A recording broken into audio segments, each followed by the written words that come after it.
প্রতিটা ময়না পাখির হক আছে আপনার উপরে। এখন আপনার সময় কমে গেছে, কিন্তু আপনার ময়না পাখির সময় কিন্তু রয়ে গেছে। যেমন আপনার চাহিদা কমে গেছে, ময়না পাখির চাহিদা কিন্তু ঠিকই রয়ে গেছে। এখন এই চাহিদা যদি আপনি পূরণ না করতে পারেন আপনার ময়না পাখির, তাহলে অবশ্যই অন্য ডালে গিয়ে বা অন্য জায়গায় গিয়ে ঘাস খাবে।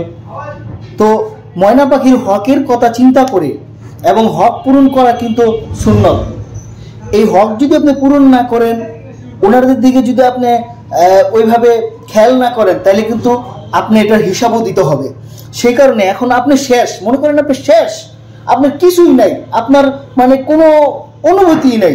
এখন ওনার অনুভূতি তো রয়ে গেছে, ওনার অনুভূতির এটা কি আপনার মিটাতে হবে না?